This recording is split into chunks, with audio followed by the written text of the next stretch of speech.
Alex here with part 92 of the My Docket series on child custody and visitation. As with my previous videos, I'll take this opportunity to direct my viewers to part 0 if you haven't seen it yet. That's a video that contains the detailed disclaimers and the underlying purpose of the series. Two things that I will glaze over are, number one, I'm not in the middle of this right now. My case is completely and totally over. It's closed. It cannot be reopened, and that's because my ex's parental rights have been terminated. Number two, the nutshell version as to the purpose of the series is to give my viewers one big example of my 8-year-long high-conflict child custody ordeal from beginning to end in chronological order.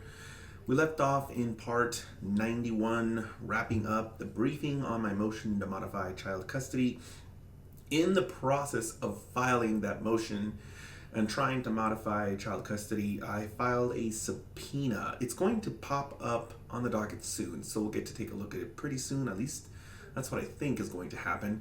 But in a nutshell, what I was trying to do was get record of my my ex's mental health records, and that was something that my ex's attorney tried to block. So my ex's attorney filed a motion to quash. There are a few things that I suspect here. First off, the motion to quash the subpoena was very short, and back then I probably thought that that was just how my ex's attorney did things, but now looking back in hindsight, I suspect that my ex's attorney thought that it was a non-starter, that seeking my ex's mental health records was relevant to child custody issues because of existing law, which makes the mental health of the parents one of the best interest factors. But this case didn't end up going all the way to, well, actually it does go to a hearing, but it gets parts of what I was requesting get withdrawn. And I don't want to talk about that too much now because the filing is going to come up and that's going to be the best time to talk about it. But it's going to be a short video because the motion that my ex's attorney filed was so short, but I at least wanted to let people know that that's where we're at right now in this part of the process. And I think at this point we really can't get much further unless we file, or unless we go into what I have filed.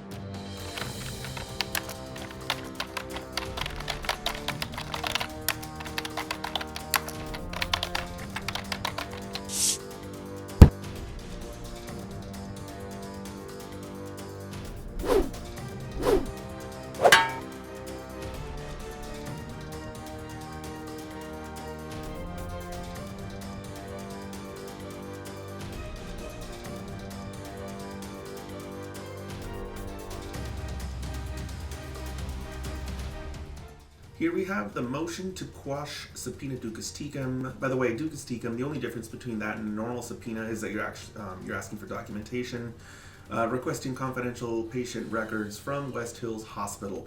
And I am going to resist talking too much about my perspective because my opposition to this motion is going to come up, I believe, in the next video, and that is a pretty lengthy document, and that is where I'm going to spend a lot more time picking apart my ex's attorney's points. I just want to try and stay focused on what my ex's attorney is asserting. Standard introductory paragraph is what she leads off with. My ex, who's not a defendant, she's a respondent. She probably copy pasted this. My ex is represented by the attorney. That's why she's naming herself, and she says she's appearing through and by her attorney. And what she's trying to do, which is to quash my subpoena duces tecum. And it's a subpoena that I sent to West Hills Hospital. I could have sworn I sent 2.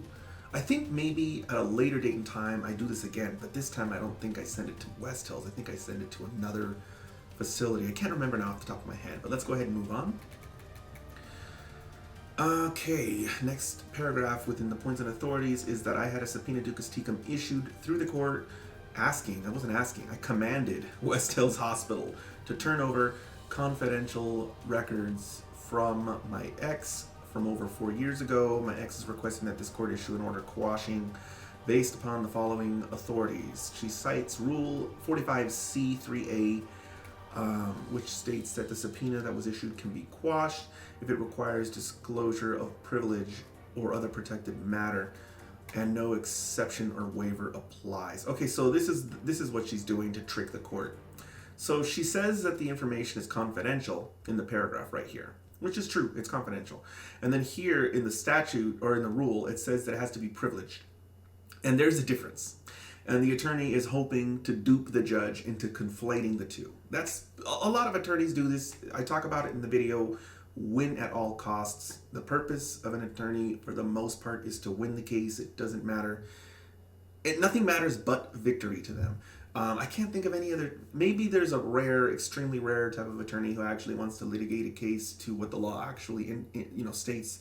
But for the most part, people hire attorneys to win, and attorneys understand that their clients want them to win. They don't want any other excuses as to any of this other stuff or what's right and wrong and what's privileged and confidential. None of that. They just want to win. And so this is what's going on here. She's trying to conflate privileged with confidential. Something is privileged if a law says so, and I think there are some common law principles out there as well. But what it means to be privileged is different from what it means to be confidential. Something that's confidential, that just means that people aren't entitled to know about it just because they feel like it. For example, your social security number. People can't just say, hey, tell me what your social is, and I have a right to know just because they feel like it, just some random stranger. But it's not privileged. So somebody who may have a legal basis does have a right to take a look at it. For example, a judgment creditor has a right to have access to a social security number. Usually there are some exceptions as indicated in this case. Same thing with mental health records. A lot of people talk about, what's it called?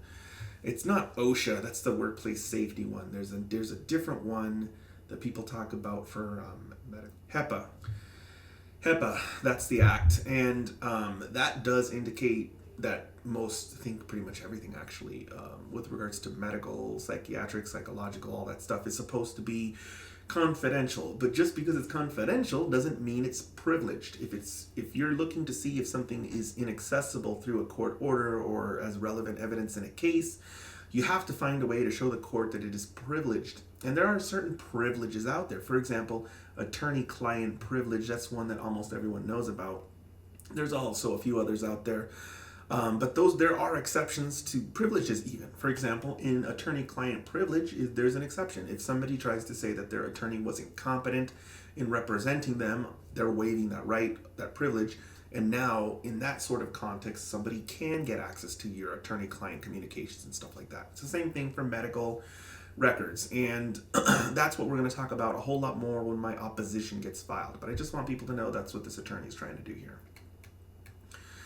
The defendant is invoking a right to maintain privacy over medical records by referring to 449.720. Every patient of a medical facility has a right to retain his or her privacy. Okay, again, this statutory scheme doesn't apply in this case. She's talking about general privacy. This does not make it privileged.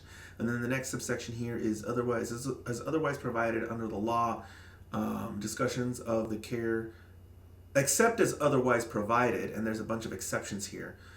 The discussions of the care of the patient, consultations with other persons, etc., are confidential. But then this is the wrong key. This is the wrong word again.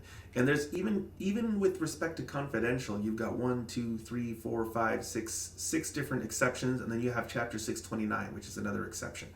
So this attorney either is hoping to conflate confidentiality with privilege, or she's hoping that I am just not going to look into any of those subsections or any of those exception statutes. That's what I meant to say. She's hoping that I'm not going to look into any of those exception statutes and find out that this is an exception. Again, I don't want to go too far into this because I'm going to file an opposition and I'm going to go through this exactly what assertions I make in my opposition to confront my ex's attorney on these points. And then she cites Humana v. 8th Judicial District Court. Supreme Court held that proper remedy to quash or modify a subpoena was to follow the subpoena rules outlined. That's correct. Okay, so she's saying, okay, good. This is an interesting case, actually. I don't know if it's a good idea to talk about it now because it's not really something that's a controversy in our case. Very quickly, I'll say what happened. In Humana v. 8th Judicial, the hospital refused to release confidential records to somebody who demanded them with a subpoena. And this case actually does a lot of damage to my ex's attorney. She better hope that the judge doesn't read it. In that case, the Supreme Court of Nevada says that you can't rely on privacy. You can't rely on HEPA to refuse to release patient records. Once you are subjected to the court process, you have to rely upon the court process. And what happened here was that the hospital stated, no, we're not going to release any of these records because of, and they cited all these rules and stuff. And what the Supreme Court said in Humana v. 8th Judicial is, it is the judge's job to tell you whether you can refuse to obey a subpoena. And so they were supposed to either try to quash the subpoena or file an objection. And then the judge can review the law and determine whether or not it's privileged. And if it's privileged, the judge will say, no, do not release these records. But if it's not privileged, the judge will tell them, those records that are confidential, turn them over. Because I said so. That's what the court will tell them. Subpoenas are not requests for information. If you read the first few words, it typically says something like, you are hereby commanded, and then it has a list of whatever it is that they want from you. These are commands. You are being told to do something. If you don't like it, you have to object to it using the law. And I explained how to go about that in the video Subpoenas. On the basis, my subpoena duces tecum should be quashed and the records should not be released. Another thing I want to mention is this is a pretty egregious demand. I don't think she would have tried this if I had an attorney, but she knows I don't have an attorney, and so she's trying to do something that she shouldn't be trying to do. The reason I really do stand by my suspicion that she didn't think that this was going to fly is because it's just a 2-pager. I think if she was really concerned about this, it would have been more substantial. I can imagine that this was something that my ex was really pushing her to do. She really didn't want her mental health records getting released, and I imagine that this attorney eventually just caved and decided to go ahead and do it. But this isn't something that I imagine this Kathrine Bernings was like, oh, I have a great idea. Let's suppress these. Let's quash this document. I'm sure it was something that she was probably telling her. You know, under the best interest factors, mental health is relevant. He has a right to see this, yada yada yada. But I can understand that my ex was probably very stubborn and insisted that she file it. And here we have the declaration in support of, or actually it's the declaration that indicates that my ex is swearing under penalty of perjury that all the factual assertions in this document are true, which I don't even think there are any. I think this document is pure law. I can't think of a single factual assertion in it. Next we have certificate of service, which is indicating that under Rule 5 the document was mailed to me. And then we have the standard motion opposition notice. It looks like this, she did not incur filing fee on this. And here we have my proof of service of subpoenas. This is a document that I filed. And these documents here were personally served upon, let's see. So this is the attendance keeper. And this is the disciplinarian. So I served the attendance keeper and the disciplinarian with subpoenas commanding them to appear in court and testify. And then this here is a subpoena duces tecum served upon, okay. So earlier in the video I talked about a second facility, and these are the two facilities. One is West Hills Mental Institute and the other one is Willow Springs Center. So this is me trying to get these witnesses commanded to appear and trying to get these two hospitals commanded to turn over documents.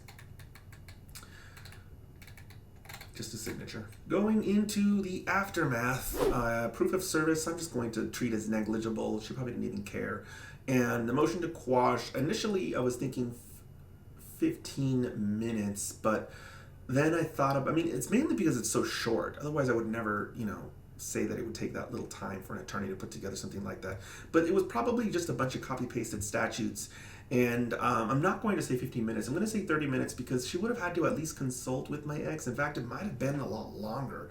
It might have been a more lengthy debate back and forth, but I don't want to err on the side of inflating. I want to err on the side of conservative attorney fees. So I think 30 minutes for all this work from my ex's attorney is reasonable. A reasonable estimate on the conservative side. So at the rate of $250 an hour, that's going to come to $125 in attorney fees for my ex. Usually I do that last, kind of did it backwards this time. I didn't have an attorney, so I incurred $0 in attorney fees.